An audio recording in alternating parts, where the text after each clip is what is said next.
Assalamualaikum warahmatullahi wabarakatuh.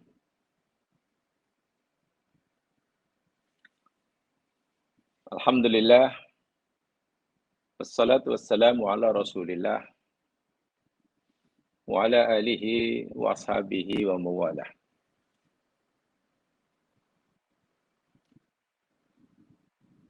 Raditu billahi rabba wa bil islami dina wa bi Muhammadin nabiyya wa rasulah. Rabbi israh li sadri wa yassir li amri wahlul 'uqdatam min lisani yafqahu qawli. Amma ba'd.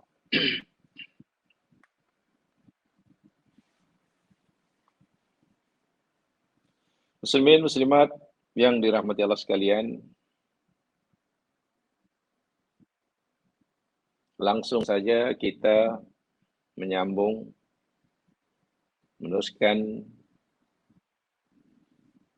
pengajian kita kaitan dengan mahabbatullah wa rasulih.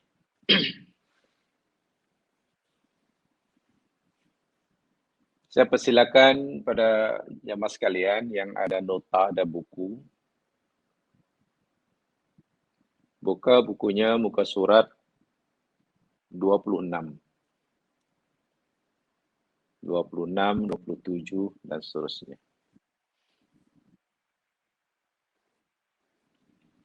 Kita masih bicara tentang 10 cara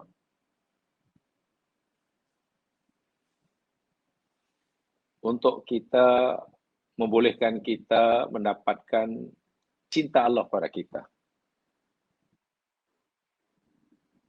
Saya ulangi. Pembicaraan kita ini masih berkaitan dengan ada 10 cara, 10 perkara yang menjadi asbab Allah akan mencintai kita.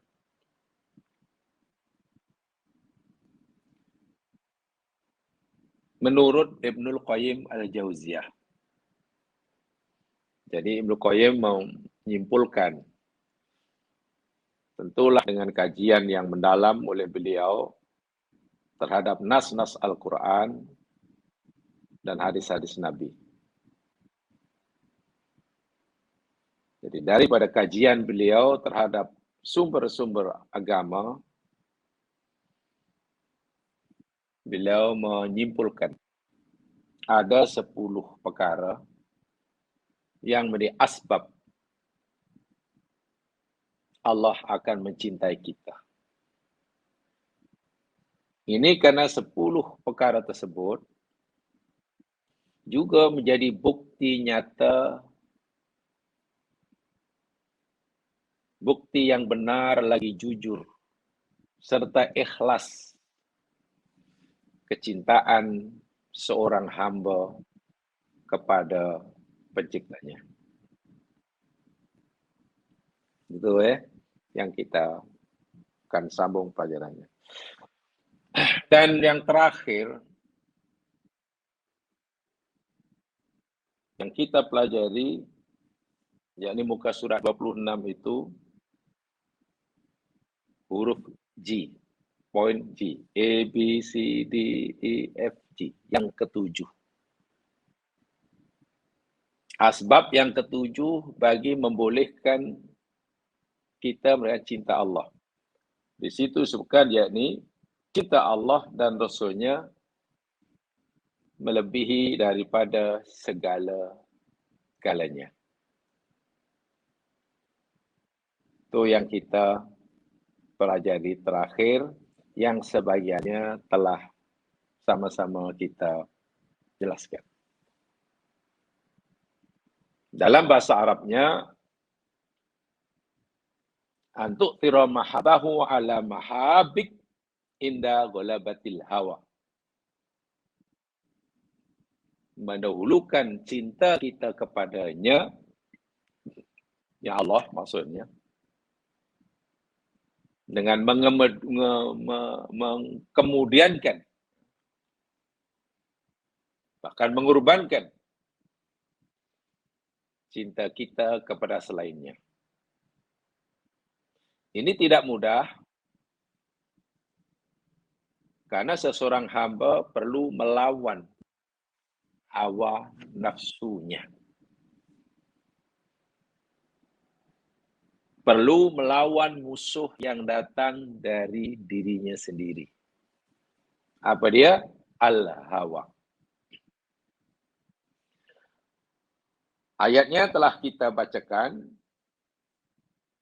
yakni dalam surah At-Taubah ayat yang ke-24 itu, dan juga hadis Nabi SAW. Mungkin yang perlu ditambahkan bagi memantapkan pemahaman kita pada poin yang ke-7 ini, begini. Poin yang ke-7 menyatakan bahawa sebab sesuatu yang menyebabkan kita, membolehkan kita mendapatkan cinta Allah, yakni mendahulukan cinta kita pada Allah dan tentu Rasulnya atas cinta kita kepada selainnya, termasuk diri kita sendiri. Dalam bahasa Arabnya dipanggil al-ithar. Mungkin jamaah boleh catat al-itharu. Alif, lam alif, ya, sa, alif, ro. Al-ithar. Kata Ibnu Qayyim, seseorang telah melakukan ithar, ikhlas dan jujur, telah melaksanakan ithar bukan hanya dengan ucapan, ada tandanya. Apa tanda bahwa orang itu telah mendahulukan cintanya pada Allah melebihi daripada cintanya pada yang lainnya? Ada dua tandanya. Coba ditambah penjelasannya di situ. Yang pertama, fi'lu ma yuhibbuhu Allahu walau kanat nafsuhu takruhuhu. Melakukan, mengerjakan apa yang Allah cintai, walaupun hawa nafsunya membencinya, menolaknya, tidak menyukainya. Jamaah sekalian, diri seseorang manusia, lebih-lebih lagi jika kehendak nafsunya sangat dominan dalam dirinya, pasti merasa senang, pasti merasa bahagia, seronok, bila dapat memenuhi apa yang menjadi keinginannya. Memenuhi kehendaknya. Ingin itu, boleh buat. Nah itu, dapat. Pasti seronok. Tetapi, seringkali dalam agama ini, bahkan mungkin semualah dalam agama ini, perintah-perintah Allah itu sentiasa berlawanan dengan kehendak nafsu. Saya ulangi. Perintah Allah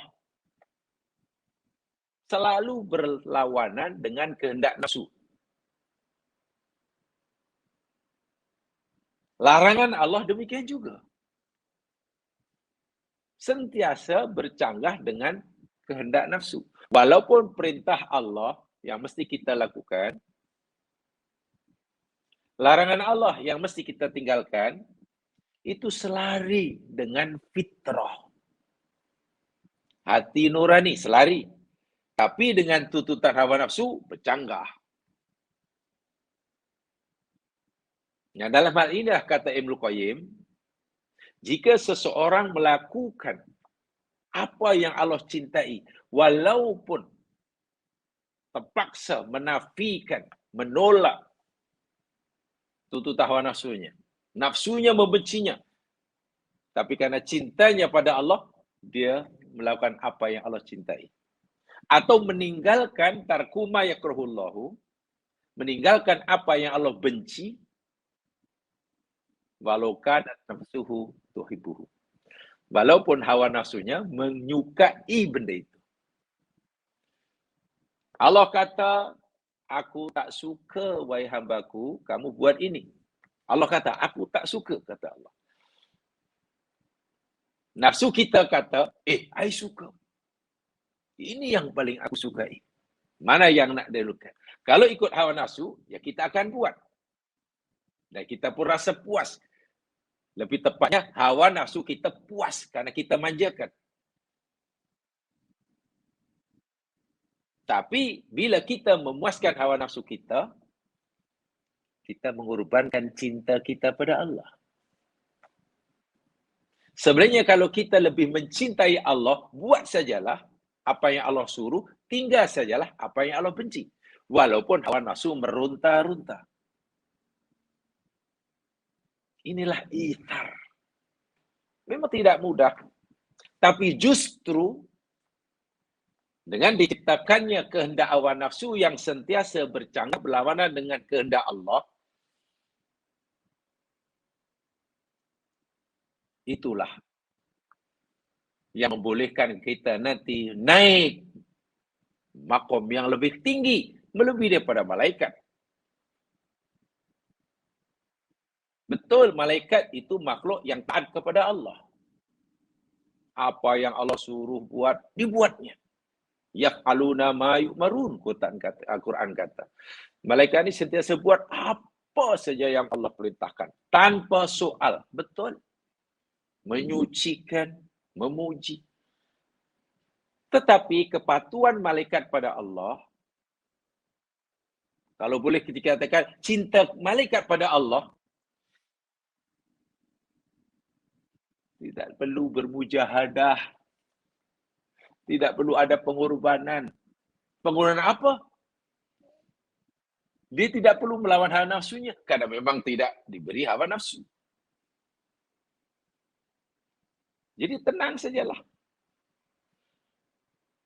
Itu manusia yang mencintai Allah, taat pada Allah, malaikat pun taat pada Allah, nanti kedudukan manusia yang taat pada Allah lebih tinggi. Ya, masuk surga apa? Dan surga itu balasannya. Walaupun malaikat masuk surga, tapi bukan juga bukan sebagai balasan bagi mereka. Masuk surga bertugas, melayan. Malaikat di surga melayan. Menyambutnya, mengucapkan tahniah. Macam mana sama-sama makhluk yang baik, malaikat makhluk yang baik pada Allah, manusia makhluk. Ya, karena malaikat baik, tanpa perlu melawan, tanpa perlu bermujahadah, tanpa perlu mengorbankan apa-apa. Manusia, Allahu Akbar, mengorbankan hawa nafsunya. Keinginannya dikorbankan, kemudian dikesampingkan. Manusia yang taat pada Allah. Katakanlah ke wanita, muslimah, mukminah, qanitah, taibah, abidah. Patuh sungguh pada Allah. Dan wanita ini perempuan nanti masuk surga. Makomnya di surga, wanita, manusia di golongan yang masuk surga, makomnya lebih tinggi daripada penghuni surga. Baiklah, kita kenal penghuni surga yang dikatakan perempuan namanya hurun ain. Yang kita artikan bidadari lah. Okeylah, untuk sementara kita ke bidadari. Walaupun sebenarnya itu masih ya berbincanganlah segala ulama. Apakah hanya ada bidadari, bidadara tidak ada? Perempuan-perempuan ahli surga itu lebih tinggi kedudukannya berbidadari. Apa pasal? Ya, karena perempuan masuk surga itu berjuang. Mujahadah. Bukan senang nak mengorbankan kehendak nafsunya. Bukan senang nak melawan kemauan nafsunya. Karena berjaya, bukannya sekarang. Bidadari memang dicipta oleh Allah untuk di sana. Inilah yang dimaksudkan al-ithar. Dan itu banyak sekali contoh-contoh dalam Al-Quran. Secara ringkas, kisah Nabi Musa. Dalam surah Qasas ada, dalam surah Toha ada, yang boleh lihat sendiri nanti.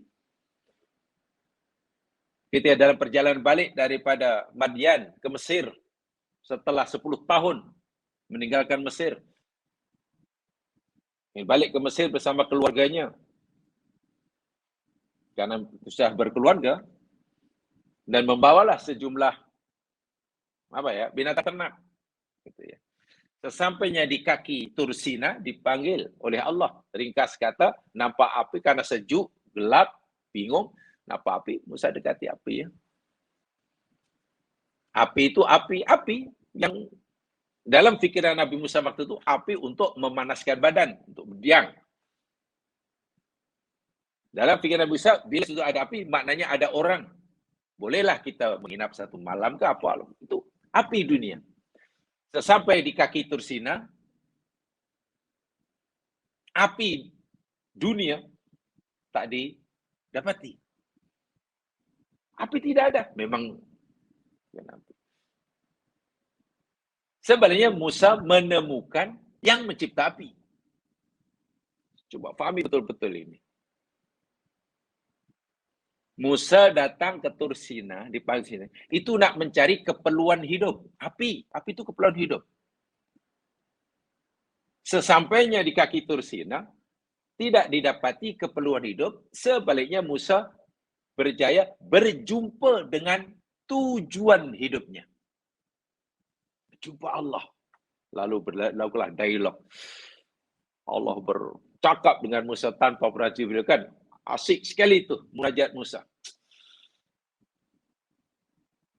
Dalam bahasa kami dahulu, Musa larut dalam keasikan bermunajat. Musa benar-benar dapat merasakan apa yang dipanggil al-unsu. Unsu itu rasa nyaman, rasa tenang, rasa gembira karena berdekatan dengan Allah. Uns. Daripada uns timbul kalimat anis. Itu ada dalam siapa yang belajar tentang al-ihsan, belajar tentang akhlak, qalbun salim, tazkiyatun nafsi, atau apa saja istilahnya, tasawuf, pasti jumpalah tajuk itu. Di antara dialog Allah dengan Musa waktu itu, kan Allah tanya, Bama ya biyaminika ya Musa, matilka biyaminika ya Musa. Musa, tuh, yang ada di tanganmu tuh apa Musa? Allah tanya. Bukan Allah tak tahu. Allah ingin memberitahu. Yang ada di tanganmu tu apa Musa? Musa jawab, ya asoya. Ya Allah, ini tongkatku. Tongkat. Ini tongkat ya Allah. Dan tongkat ini sangat bermanfaat. Musa cerita tongkat untuk menghalau kambingku, untuk cari makan, untuk ya senjata lah dalam perjalanan. Ringkas kata, tongkat adalah keperluan hidup. Tongkat adalah sesuatu yang amat diperlukan oleh Musa. Musa tidak bercadang untuk menjualnya, apalagi membuangnya. Biasalah, wajar. Kalau kita jadi Musa pun pasti melihat tongkat seperti itu. Itu kata Musa. Apa kata Allah? Alqiha ya Musa. Musa, campak aja lah. Buang sajalah tongkatmu. Tengok. Perintah Allah. Allah mahukan Musa, buang saja tongkatmu. Sedangkan yang dirasa oleh Musa, macam mana tongkat? Aku buang. Aku perlukan tongkat. Tongkat ini penting. Gini. Kalau dalam bahasa yang lebih, yang saya kata tadi, tongkat ini keperluan hidupku. Mematuhi perintah Allah, Tuhanku itu adalah tujuan hidupku. Tongkat keperluan hidup. Patuh pada perintah Allah, tujuan hidup. Mana yang diperlukan? Mana yang didahulukan? Jika aku sayangkan keperluan hidupku, ya, aku gagal mencapai tujuan hidupku. Perintah Allah aku korbankan, aku abaikan. Mungkin aku tidak kehilangan tongkat. Senang perjalananku. Tapi di akhirat masuk neraka. Sebaliknya, jika aku buang tongkatku kerana mematuhi perintah Tuhanku sebagai tujuan hidup, aku kehilangan keperluan hidup. Mungkin nyawaku terancam. Keselamatan diriku tidak lagi terjamin. Mungkin. Tetapi aku tidak berdosa, di akhirat tidak disiksa. Mana yang nak diutamakan? Adakah Musa mencintai tongkatnya karena sesuatu yang dianggap penting saat itu? Atau melaksanakan perintah Allah untuk mencampakkan tongkat kerana lebih cintakan pada Allah? Ini pengajian yang bagi saya luar biasa dari segi bab ihsan, bab hati, bab tasawuf. Sangat luar biasa. Musa memilih buang aja tongkat. Itu namanya mendahulukan cinta kepada Allah. Seseorang yang sanggup mengorbankan keinginan cintanya kepada tongkat, keperluan hidup, kehilangan, semata-mata kerana mematuhi perintah Tuhannya. Umatnya meletakkan cintanya pada Allah di atas segala-galanya. Inilah yang dimaksudkan oleh Ibnu Qayyim dalam poin ini. Jadi tidak mudah, ya mas kalian. Itu praktiknya. Tongkat dibuang, saya dah tak ada tongkat. Fa'idha hiya hayyatun tas'a. Tiba-tiba tongkat bertukar menjadi ular. Jadi ular. Sebagai manusia biasa, nampak ular pasti takut. Musa pun takut. Abi tiba-tiba bukan ular yang dari awal ditengok dia nampak sudah ular. Ini tongkat Tuhan. Itu pun dah menggerunkan. Dan ular itu hidup tas'a. Melata apa namanya kalau orang? Melata ya, menjalar ke apa? Merayap ke apa? Takut. Musa lah nak lari. Atau paling tidak berusaha untuk melawannya. Jika aku lari, ya belum tentu selamat. Ular ni laju. Kalau aku nak lawan, bunuh dia, apa lagi? Apa? Dengan apa aku nak bunuhnya? Tongkat dah tak ada. Kalau Musa ingin mengutamakan keselamatan diri, lari je lah. Lari. Ular, bahaya. Allah perintahkan Musa. Khudha wala takhaf. Musa, jangan takut. Tangkap itu ular. Coba. Hati Musa ingin mengelak daripada dipatuk ke, diapalah oleh ular. Ada rasa takut. Kalau Musa tak ada rasa takut, kenapa Allah kata, la takhaf. Jangan takut. Bila Allah kata, jangan takut, maknanya pada masa itu hati Musa penuh dengan rasa takut. Pada ular. Ingin lari ke, ingin apalah. Tapi perintah Allah apa? Jangan lari. Ambil, tangkap. Jangan takut. Berlawanan. Mana yang Musa nak utamakan? Kalau aku ingin menyelamatkan diriku, ikut logik akal, analisa akal yang waras, lari. Dan mungkin selamat. Abaikan sajalah perintah Allah tu. Suruh tangkap, abaikan. Tapi boleh, mungkin aku selamat daripada patuk ular. Tapi di akhirat masuk neraka. Karena tak buat apa yang Allah suruh. Tapi kalau aku lakukan apa yang Allah suruh, tangkap itu ular, jangan-jangan nanti aku akan dipatuk. Bahaya nih, dipatuk. Boleh jadi mati. Boleh jadi, ya tak selamatlah. Tak apalah. Aku ingin kurbankan keselamatan. Aku dah tak endah tentang keselamatan diriku. Apa lagi yang menjamin aku selamat tidak adalah dia. Aku nak patuhi perintahnya. Aku tangkap dia. Kalaupun seandainya ular matukku di dunia, paling-paling yang dipatuk, dan paling dahsyat pun orang patuk ular mati. Tapi di akhirat bebas daripada neraka. Musa ithar, cintanya kepada Allah mengatasi cinta pada selainnya. Keselamatan dirinya diabaikan.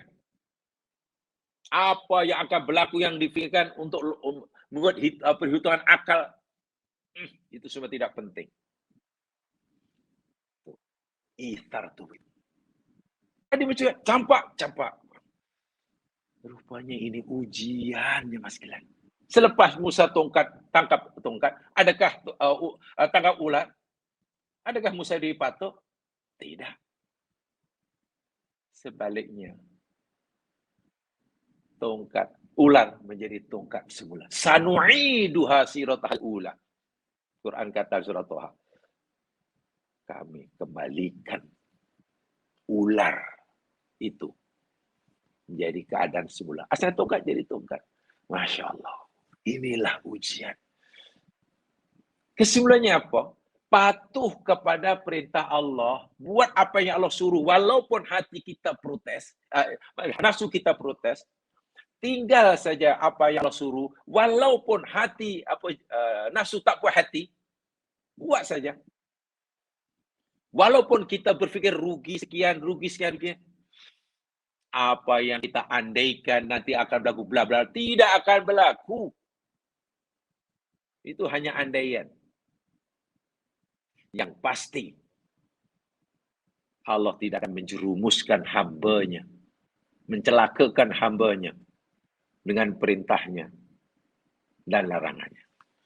Sekarang apa berlaku? Jika sekiranya Musa enggan campakkan tongkat. Tiba-tiba tongkat yang tak mau dicampakkan, kemudian jadi ular betul. Lalu Musa ingin lari, suruh tangkap, Musa tak nak.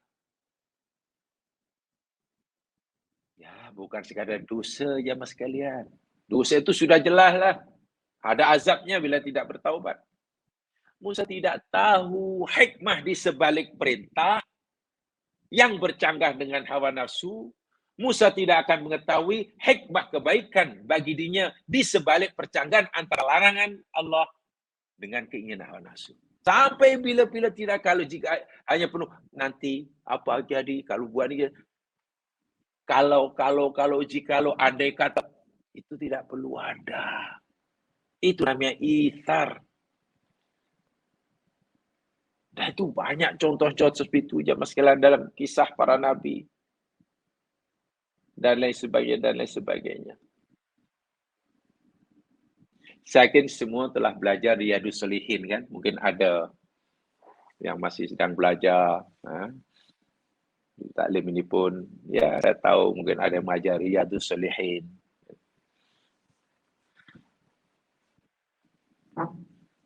Kan dalam kitab Riyadhus Shalihin, lebih dekat dalam syarahnya, ada satu riwayat yang diberikan oleh Imam Al-Bukhari daripada Ibnu Abbas. Panjang kisahnya, tapi saya akan kesimpulan saja.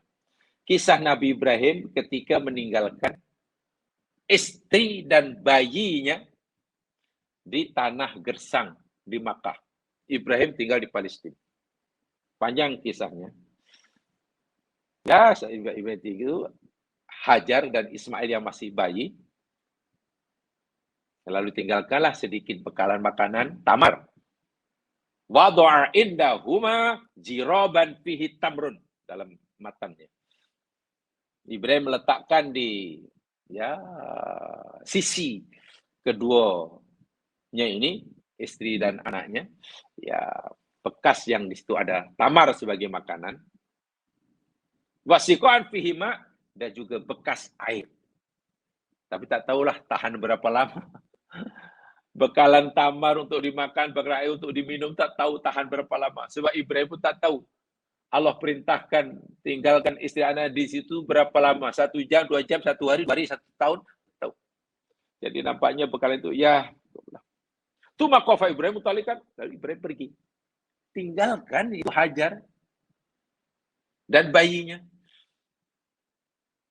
Hajar belum fikir apa-apa waktu itu. Fatabi'athu ummu Ismail. Hajar mengikuti Ibrahim di belakangnya. Karena Ibrahim pergi meninggalkan tempat itu, Hajar pun ikutlah di belakang dia.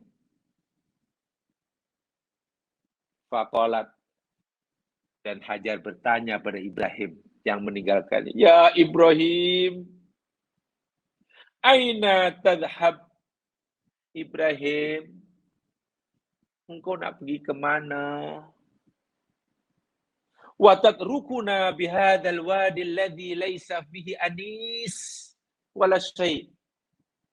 Dan engkau akan tinggalkan kami berdua,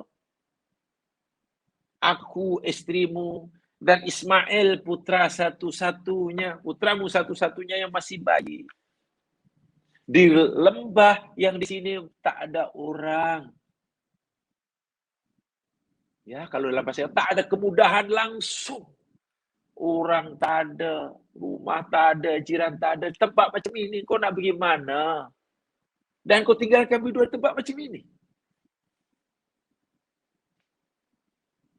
Faqalat lahu dzalika miraran wa ja'ala la yaltafitu ilaiha. Hajar mengulangi pertanyaan ini berkali-kali. Aina tadhhab ya Ibrahim? Kau nak pergi mana? Kau tinggalkan berkali-kali pertanyaan ini dikemukakan oleh Hajar pada Ibrahim. Tapi waja'ala la yaltafitu ilaiha. Ibrahim tidak menoleh pun. Tak hiraukan. Minta maaf kalau dalam bahasa sekarang, memekakkan telinga. Macam tak dengar, macam tak kisah. Tapi jangan seudon dulu ya. Jangan ada Ibrahim waktu sudah hatinya sudah keras. Langsung tak ada rasa kasihan kepada istri dan anak. Ditinggalkan tempat yang tak layak dihuni. Istri tanya di bio. Bukan itu. Ibrahim Al-Khalilullah. Tak jawab langsung ditanya. Setelah isinya banyak kali tanya tak dijawab, Hajar pandai mengubah pertanyaannya. Asalnya bertanya, ya Ibrahim, aina tadhhab? Ibrahim, kau nak pergi ke mana? Kenapa kau tinggal di sini? Akhirnya ditukar. Karena itu tak ada jawaban, ditukar pertanyaannya. Ya Ibrahim, Allahu amaraka bihada. Pandainya Hajar di sini. Ibrahim, engkau tinggalkan kami berdua di tempat yang tak layak dihuni ini, dan kau tak balik ke kampung halaman ini, adakah Allah yang menyuruhmu melakukan semua ini? Allahu amaraka bihada. Allahkah yang memerintahkanmu untuk melakukan ini semua? Untuk kamu tinggalkan kami berdua di tempat ini. Allah kah yang suruh?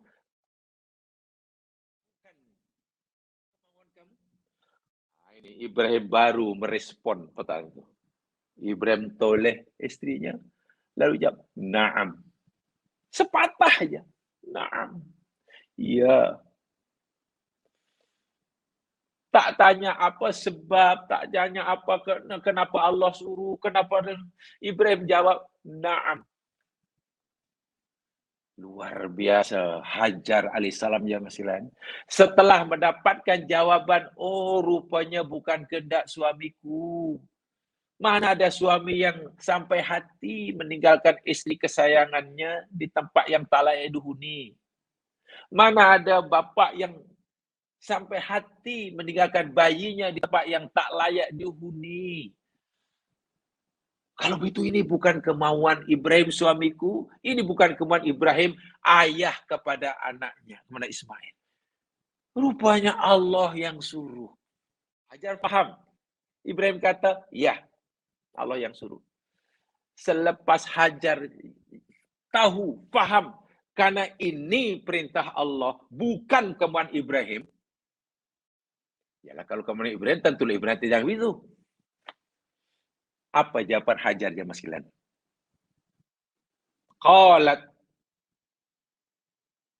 berkatalah Hajar, idzan la yudayyi'una, Kalau jika demikian, wahai Ibrahim, kami yakin la yudayyi'una. Allah pasti tidak akan mensia-siakan kami. Subhanallah. Kerana yang menyuruh engkau meninggalkan kemudian tempat seperti ini, taklah idhuni itu Allah. Tempat ini pun Allah yang punya. Bumi langit itu Allah yang cipta, Allah yang menguasai. Rimau yang ada di sekeliling ini pun Allah. Siang dan malam itu pun yang diciptakan oleh Allah. Kalau bumi dan langit dan isinya itu ciptaan dan dikuasainya, Allah yang menyuruhmu meninggalkan aku yakin pasti Allah tidak akan mensia-siakan kami. Dalam sekali maknanya ya mas sekalian. Hanya yakin perintah Allah tidak akan menjahanamkan diriku. Allah pun tidak akan menipu engkau karena kepatuhan kepada Allah. Kalau kamu patuh pada perintah Allah, sehingga kamu mengorbankan cintamu kepada istri dan anakmu, aku sebagai istrimu pun akan patuh mendulukan cintaku kepada Allah. Dan aku menerima semua itu. Tidak kecewa, tidak sedih, tidak tanya why. Bahkan dia kata, la yudayyi'una. Aku yakin Allah tidak mensiakan. Kalau sekarang tidak ada air, bukankah air itu Allah yang punya dan kuasa? Jika di kanan kiri ada rimau, kan rimau itu di tangan Allah, di bawah kuasa Allah. Tsumma raja'at, selepas itu lega hati Ibrahim. Lega, campur terharu, campur bangga, campur bersyukur, campur wallahualam, tak tahu. Hajar pun demikian juga. Lapang, lega, tak tahulah. Sayu. Tsumma raja'at, kemudian Hajar pun baliklah ke tempat asal. Ibrahim pun terus pergi balik ke Palestin, Hajar pun baliklah ke tempat asal. Berdua. Nampak pengajaran yang boleh, yang nampak yang ni. Ini hadis sahih riwayat Bukhari jemaah sekalian. Ingat ya, Hajar itu bekas hamba sahaya yang dihadapkan oleh kuasa Mesir kepada isteri Ibrahim, Sarah. Lalu diberikan oleh Sarah kepada Ibrahim, diberi hadiah bersama.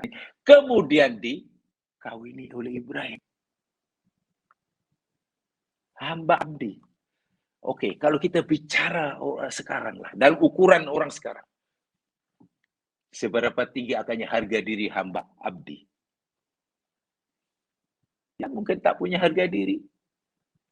Status sosialnya rendah, namanya hamba abdi. Apakah berpendidikan tinggi? Masya Allah, hamba saya mana ada pendidikan tinggi? Atau mungkin dia golongan bangsawan? Bukan, dia hamba abdi. Banyak riwayat mengatakan, ia pun berkulit hitam. Hajar itu. Minta maaf kalau dalam bahasa sekarang lah, nak dikatakan rupawan juga tidak. Nak dikatakan bangsawan, jauh sekali. Nak dikatakan hartawan, Allahu Akbar. Nak dikatakan cendekiawan, juga tidak. Tapi walaupun dia tidak punya gelaran one itu,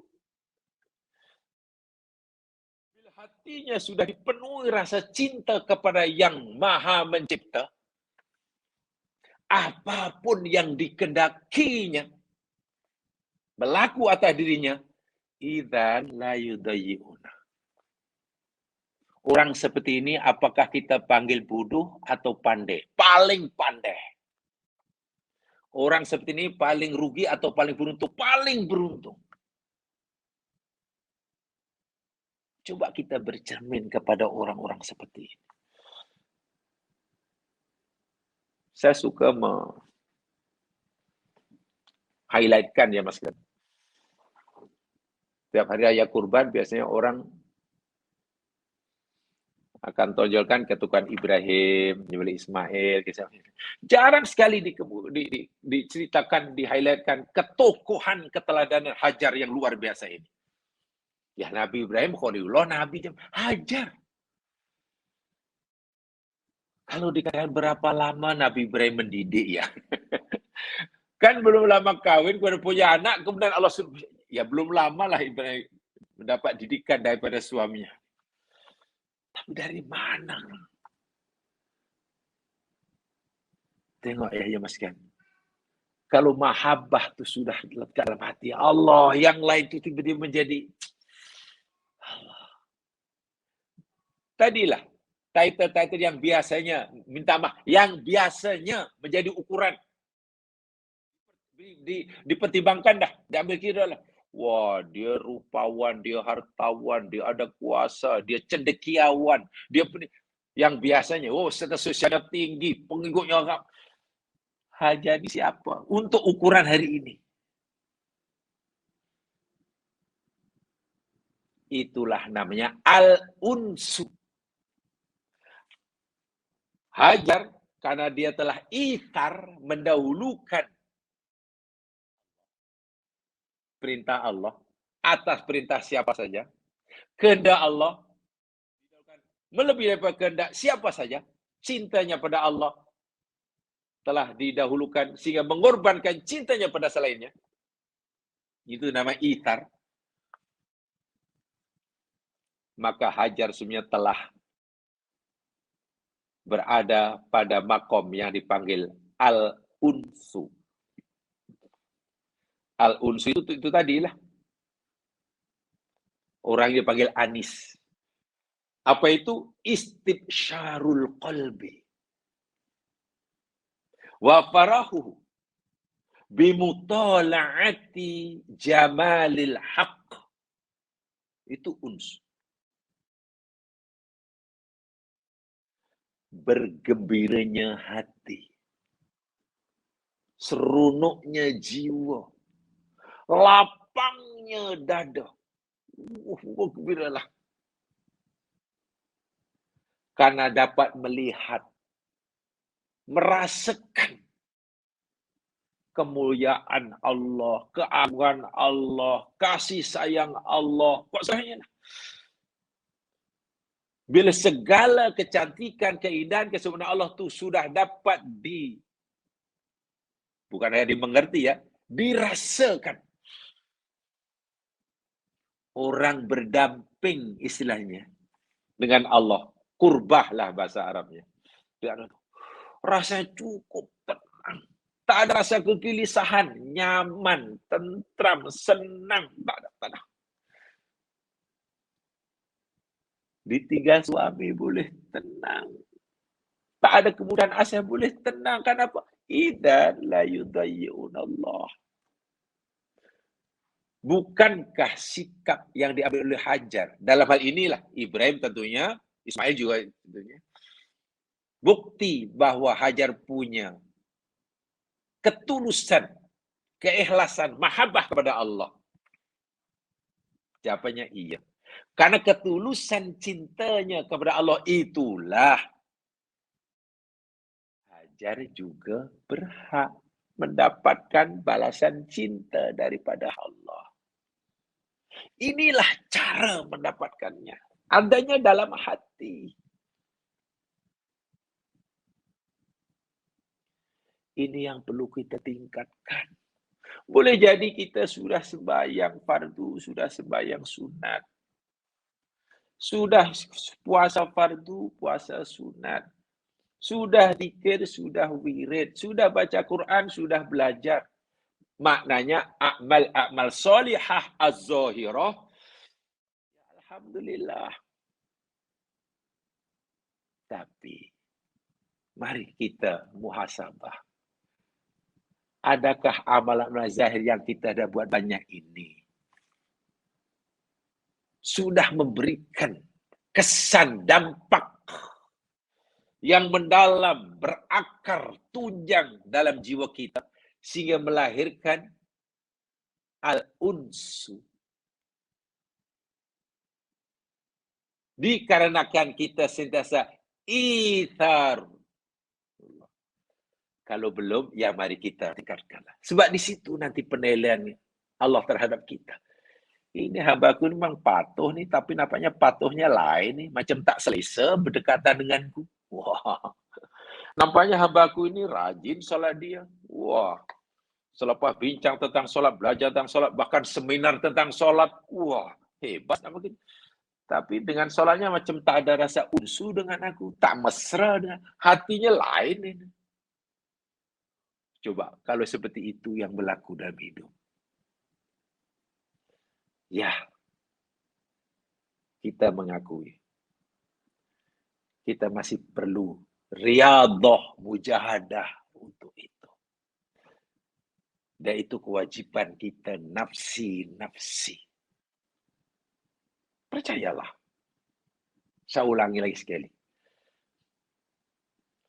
Kalau dikatakan masa belajar, masa lama belajar agama, mungkin, ini saya kata ya, mungkin kita lebih lama masa yang kita pegang untuk belajar agama.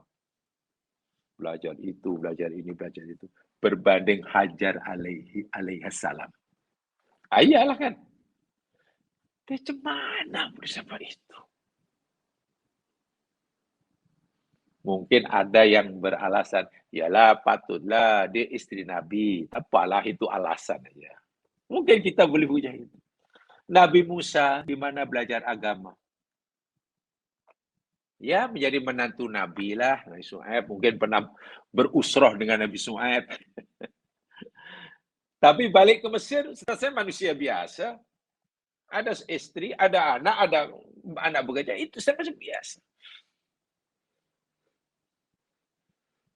Dia pun tak tahu akan dilantik oleh Allah, dinubatkan oleh menjadi rasulnya di kaki Tursina, kaki Bukit Tursina, Wadil Muqaddas, tua namanya. Dari mana dapat ithar tadi? Suruh buang, suruh campak, suruh pegang, tangkap ulang. Subhanallah. Sehingga Ibnul Qayyim. Ini masih Ibnul Qayyim yang masih. Kita mengkagumi Ibnul Qayyim jemaah sekalian. Bukan semata karena ketegasannya dalam berakidah. Itu betul mengikut gurunya Imam Ibnu Taimiyah. Bukan semata ketegasannya konsistennya dalam membela syariah supaya kita bersih dari bid'ah seperti mana ajaran gurunya Ibnu Taimiyah. Betul. Tapi jangan lupa kitab-kitab karya Ibnu Qayyim yang berkaitan hati, ihsan, akhlak, qalbun salim, tazkiyatun nafsi, atau apalah istilahnya. Saya selalu menyebut terpulang zaman aku dengan istilah apa. Bahkan ada yang misalkan tentang tasawuf, sila.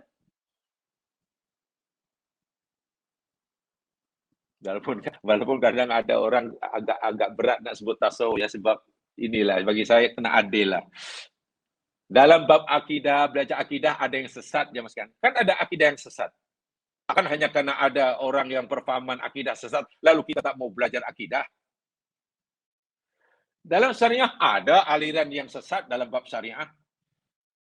Takkan hanya kerana ada aliran syariah yang sesat, lalu kita tolak. Dalam tasawuf ada aliran-aliran yang sesat dalam tasawuf, betul. Tarikat juga kita memegang tasawuf.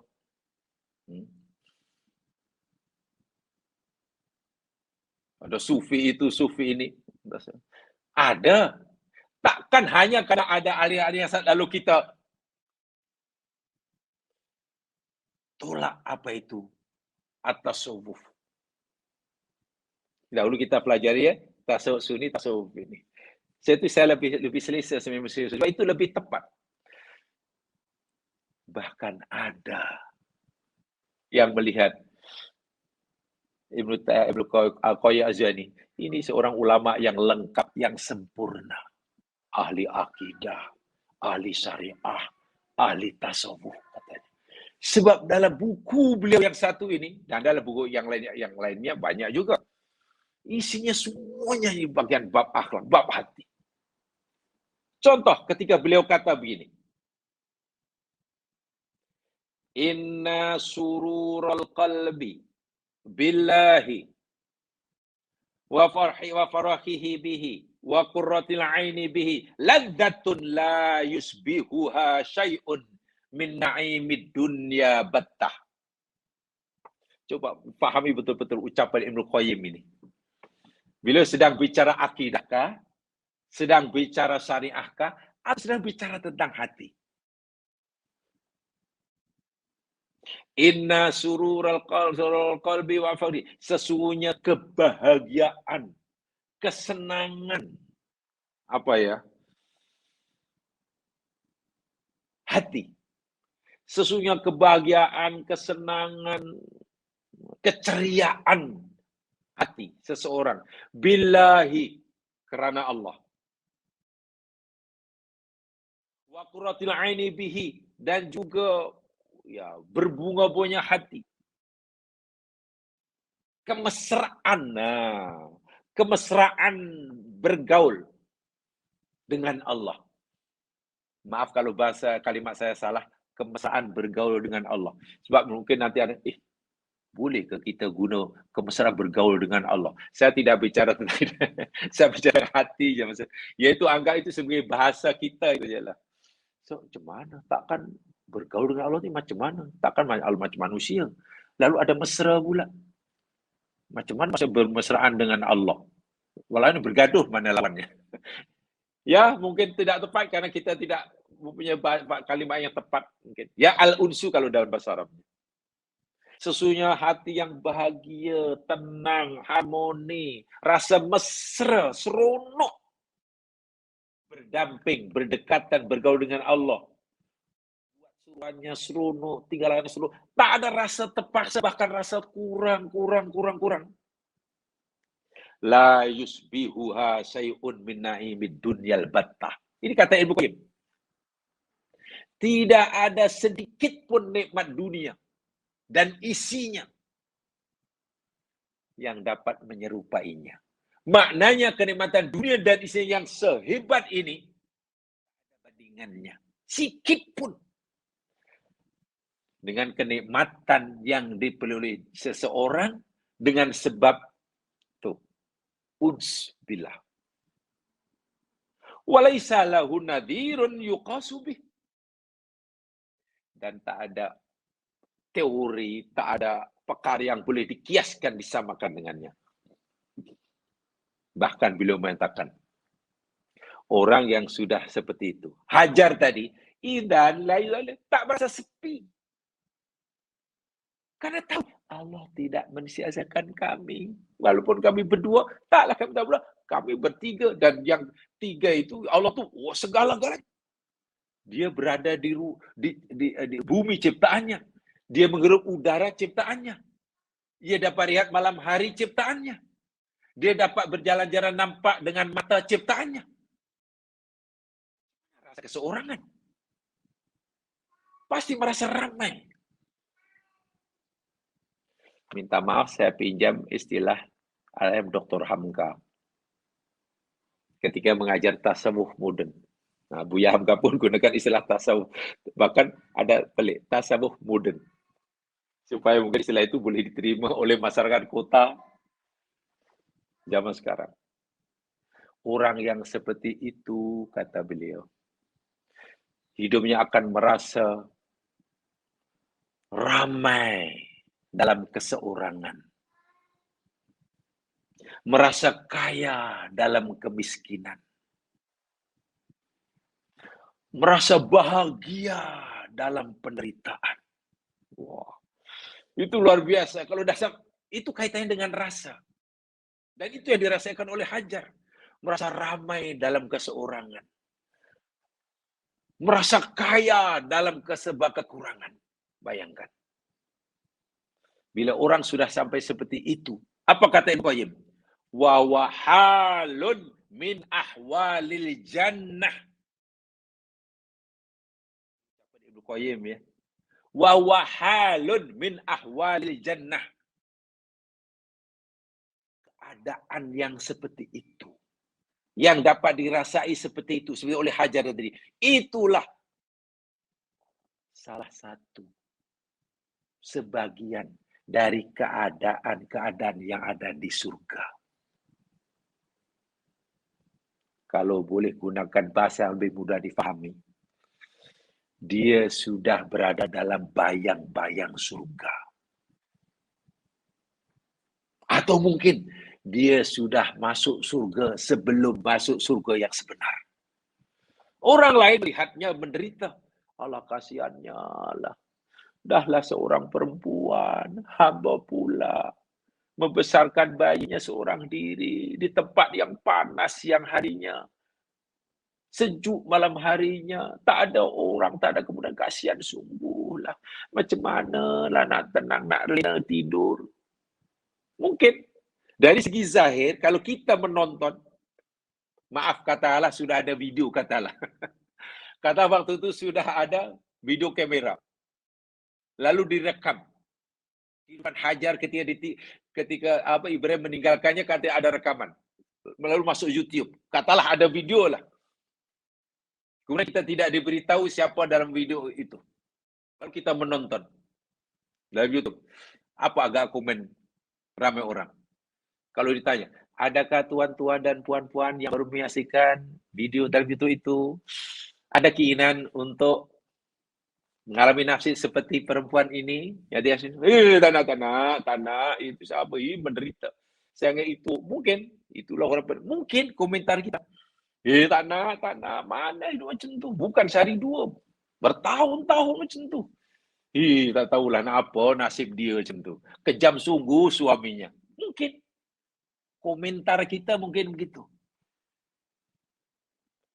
Tapi tahukah bagaimana yang merasakannya? Ibrahim bangga punya istri seperti itu. Hajar ridha. Bahkan juga bangga punya suami yang lebih mengutamakan cintanya pada Allah daripada cintanya pada dirinya. Ibrahim bangga punya istri bernama Hajar karena lebih mencintai Allah daripada mencintai suaminya. Itu yang dirasai. Dan orang seperti kata Ibnu Qayyim, keadaan itu yang di keadaan ahli surga. Yang empunya dia mengalami bahagia yang luar biasa. Tak mungkin dapat disamakan atau dibandingkan, diserupakan dengan dunia dan isinya. Yang mengalami, yang melihat, saya yakin, karena saya membayangkan begitu. Kalau sudah ada YouTube, mungkin kita, kasihannya lah. Tapi coba selepas kita beri komen yang tak sedap, tak nak. Lalu diberitahu, kamu tahu tak? Lelaki yang suami meninggal itu namanya Nabi Ibrahim. Perempuan tua yang ditinggalkan ibu yang kamu kata menderita nasib malang itu adalah Hajar. Bayi itu namanya Ismail. Coba mana? Ini kaitannya dengan rasa. Iya, kita sudah percaya, tapi ada kita sudah merasai. Itu masalahnya. Kita percaya 100% itu pernah berlaku pada zaman Nabi Ibrahim. Kita yakin Nabi Ibrahim lakukan kerana Allah. Kita yakin Hajar rela itu pun karena cinta pada Allah. Itu keyakinan kita, itu yang diajar. Tapi dalam perkara ini tak cukup rupanya dengan kefahaman, dengan keyakinan. Ajaran-ajaran sendiri mahabbah itu letaknya dalam hati. Al-unsu itu dalam hati. Masalahnya, adakah kita dalam hidup pernah merasai seperti itu? Walaupun tentulah kesnya tak samalah dengan Hajar. Kesnya tak sama dengan Hajar. Ya mungkin yang sederhana sekali lah. Yang sangat sederhana. Inilah yang saya katakan perlu kita tingkatkan. Perlu kita tingkatkan. Ibnu Qayyim berkata, itu keadaan surga. Bahasa yang agak jelas, sudah berada dalam bayang-bayang surga, walaupun masih di dunia. Sungguh pun dunia melihatnya perempuan yang paling malang. Tak apa itu kata orang. Tengok bagaimana jauhnya penilaian kita kepada satu keadaan ilmu seorang. Allah melihat, inilah hambaku yang paling aku cintai. Aku telah beri dia ketenangan, sakinah yang luar biasa. Allah kata, dan dia telah menikmati, sedang menikmati. Kita melihatnya, itu orang yang paling malang. Kalau itulah pandangan kita, persepsi kita terhadap sesuatu. Apa patut kita sudah membanggakan kepada amal ibadah kita yang banyak? Selain kita dengan Allah belum muwafaqah. Ini yang saya katakan, ini menjadi PR bagi kita. PR bukan public relation ya, PR itu pekerjaan rumah. Jadi homework. Hendaklah kita sentiasa iya. Jauh mana ya? Dan itu banyak ya mas sekalian. Sangat banyak. Ibrahim ketika disuruh oleh Allah menyembelih anaknya. Pada zaman Nabi demikian juga. Allahu Akbar. Ketika perang Uhud, jangan boleh lihat saja ketika perang Uhud, orang Islam tewas, tentara Islam tewas, ya taklah kalah keruk, tapi puluhan juga lah yang mati syahid kan, syuhada Uhud, termasuk Asadullah Hamzah bin Abdul Muttalib. Nabi sangat sedih sekali. Bahkan ada berita angin. Ya, kalau sekarang macam rumus lah, macam hoax lah. Nabi pun sedih macam mana Nabi. Sehingga ada seorang perempuan ya, ketika diberitahu suaminya meninggal, ayahnya tewas, anak lakinya pun syahid, 3 istilahnya pelindungnya. Orang tua, ayah meninggal, syahid, suami syahid, anak laki syahid. Si perempuan tadi selamba, tak ada rasa apa-apa pun. Tak ada siapa pun. Abuka, zaujuka, akuka, ibnuka, semua mati. Muslimah Ansar malah tanya kepada sahabat yang memberitahu. Ma fa'ala Rasulullah. Ma fa'ala Rasulullah. Nih, apa yang berlaku pada Rasulullah? Okeylah, suamiku meninggal ya itu. Dengar itu, tapi muka tak berubah sama sekali. Bukan rasa menjerit-jerit, meraung-raung. Kehilangan suami, kehilangan anak laki, kehilangan orang tua. Yang ditanyakan malah, macam mana keadaan Rasulullah? Saya dengar berita khabar yang tak pasti, kata Nabi pun meninggal, tewas, ada cedera teruk macam mana. Sahabat yang berita, kama siti. Oh tidak puan. Rasulullah seperti mana yang puan kendaki, Rasulullah sihat walafiat. Ya hanya cedera lah, cedera kepala.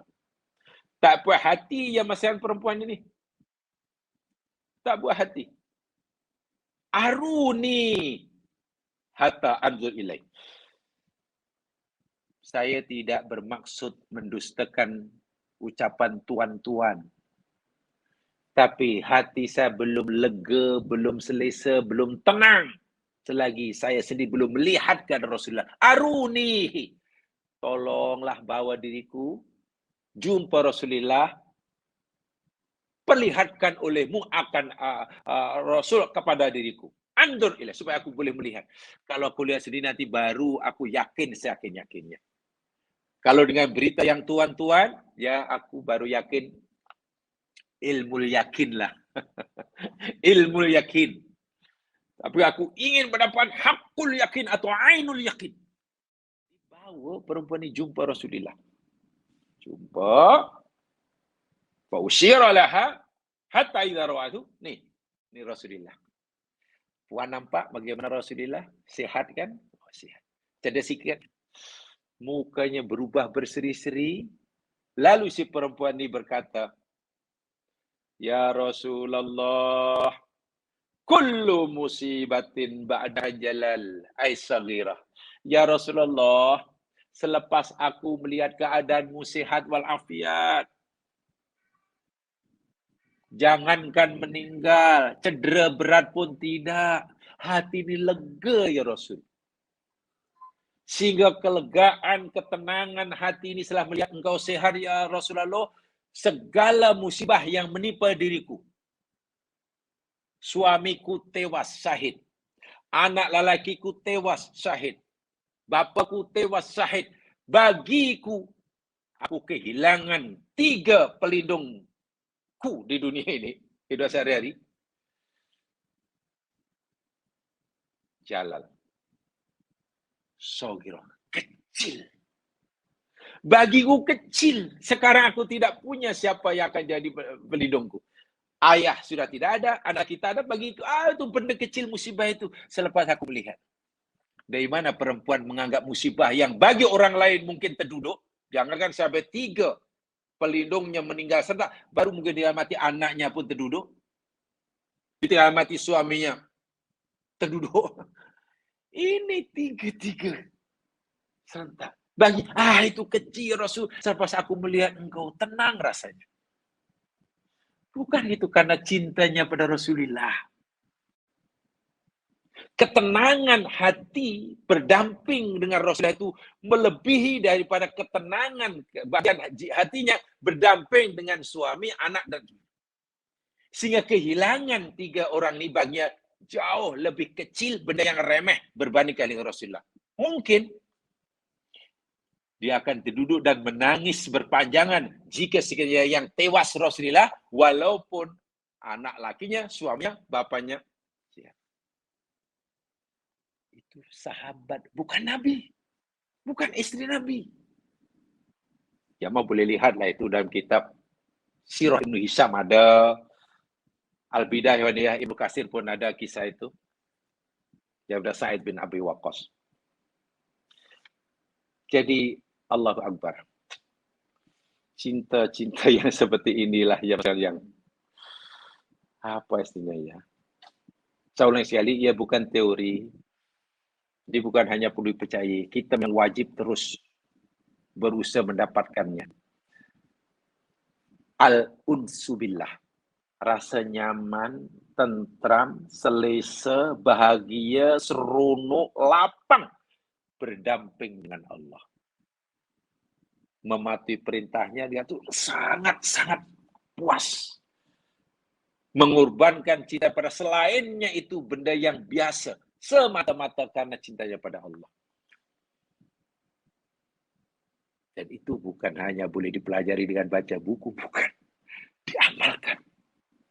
Latih daripada yang kecil ya, istilahnya yang sederhana, yang sederhana. Jamaah sekalian, saya ingin sampaikan ulasan. Rasanya tidak lengkap. Terlepas daripada kekurangan dan kelebihannya.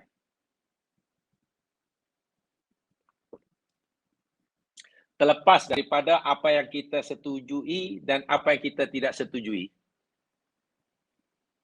Karena dikatakan 100% ajarannya pada alif hingga ya, perjalanan ada pada ya sampai salah pun tidak adil.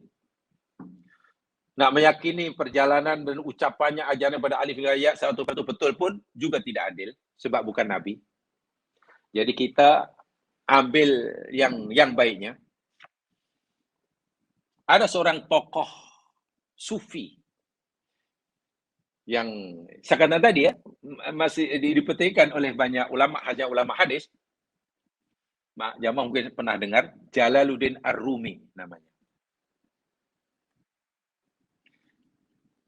Yang dipercaya menciptakan tarian sufi yang pusing-pusing macam kipah itulah.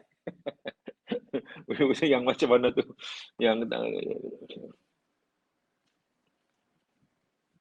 dulu memang saya belajar 1 semester saja. Islam di berbagai aspek dari aspek apa? Nih. Tasawufnya ini. Belajar bukan untuk diamal ya, belajar sebagai satu knowledge waktu sebagai berbanding. Kan Islam ini punya banyak Islam adalah agama yang multidimensional. Jadi apa rahsia orang tari-tari itu, tapi tak pernah perhatikan, memang tidak mempercayainya, hanya mempelajari. Itu Jalaluddin Ar-Rumi, itu terkenal itu. Ya ucapannya banyak yang luar biasa. terlepas daripada ajaran-ajarannya yang mungkin tidak berisyarat, itu lain cerita lah. Tapi nak katakan 100% benar pun mustahil, nak katakan 100% salah mustahil. Ketika beliau berbicara tentang cinta, mahabbah kepada Allah ni lah. Luar biasa. Banyak ucapan beliau yang betul-betul menyentuh hati. Satu hanya berkaitan dengan cinta. Mahabbatullah. Saya sampaikan terjemahannya saja ya, sebab agak panjang, jadi saya terjemahkan yang kesimpulannya saja. Ya, mungkin terjemahan tidak sama dengan aslinya ya. Tapi mudah-mudahan sedikit banyak kita dapat poinnya. Apa kata Jalaluddin Ar-Rumi? Kaitan dengan mahabbatullah ini. Cinta. Saya rasa cinta dalam hati kepada Allah. Beliau mengatakan, cinta ialah satu-satunya penyakit yang sangat direstui oleh si pesakitnya. Yang sangat dicintai, disukai oleh si penderitanya. Beliau melihat cinta itu, mahabbah itu sebagai penyakit. Tapi satu-satunya penyakit yang paling disukai oleh yang sedang menderita. Kita demam, pasti tak ada orang suka demam. Kalau boleh demam cepat hilang. Iya. Ada orang kena COVID. Ya tak tahan, baru 2 hari kalau boleh cepat hilang. Orang kanser, cepat sembuh. Tapi cinta, itu penyakit. Yang disukai, direstui oleh yang sedang menderita. Tak suka bahkan. Yang orang menderita ini tak suka jika penyakitnya itu segala hilang. Cinta segala hilang. Mencintai B. Laila dan Majnun. Mana boleh cinta? Kalau boleh lah rasa cintaku pada dia yang agak segala lah hilang. Mana ada? Sangat dicintai. Dia tidak ingin pulih daripadanya. Orang yang dijadi penyakit cinta itu tak mau sembuh daripada penyakit itu. Tak nak. Penyakit selain cinta, kalau boleh cepat sembuh. Bahkan orang yang menderita penyakit cinta itu ya penyakit yang dia cinta dalam hati, ingin supaya rasa sakitnya ini bertambah-tambah. Ini kan beliau kan tidak bicara dari apa ini.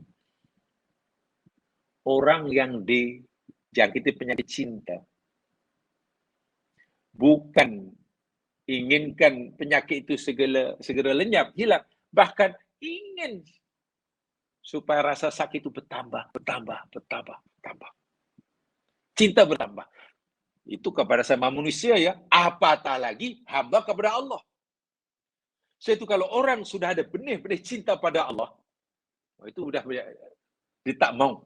Aku tak mau rasa cinta pada Allah ini hilang. Mana ada orang, menyesal aku cinta Allah. Menyesal aku cinta Nabi. Subhanallah.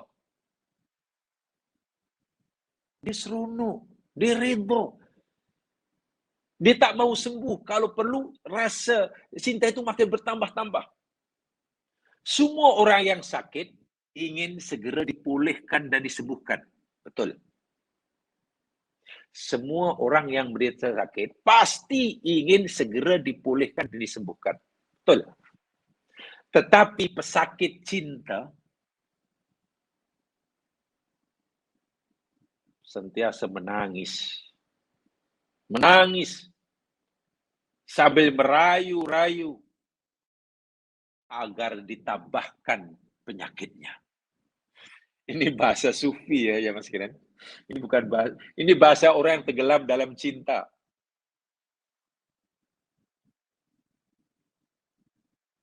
Orang yang menderita penyakit cinta, apalagi cinta pada Allah, tak mau penyakitnya disembuhkan. Bahkan merayu-rayu, menangis-nangis agar tambahkan cintanya. Barangkali ini sesuailah dengan sabda Nabi, ya kan? Kan Nabi pun mengajar kita doa agar kita mencintai Allah kan. Allah masuk hubbak wa hubba man yuhibbuk. Itu ya. Mohon pada Allah agar Allah berikan kita rasa cinta padanya dan mencintai orang mencintai Allah dan menjadikan cinta pada Allah segala-galanya. Tidak aku dapati minuman yang lebih manis daripada racun cinta ini. Ini kata Jalaluddin Ar-Rumi. Tidak pernah aku dapati minuman yang paling manis, yang paling sedap selain minuman racun cinta. So itu bila orang sudah al-unsu billah macam Hajar tadi, dia tak kisah suaminya pergi pun pergilah. Habis rumah tak ada, tak apa rumah tak ada. Jiran tak ada, tak apa. Habis macam mana tak apa, dia tak kisah. Tidak ada minuman yang paling manis lebih daripada racun cinta. Jadi ibaratnya Hajar itu sudah meminum racun cinta.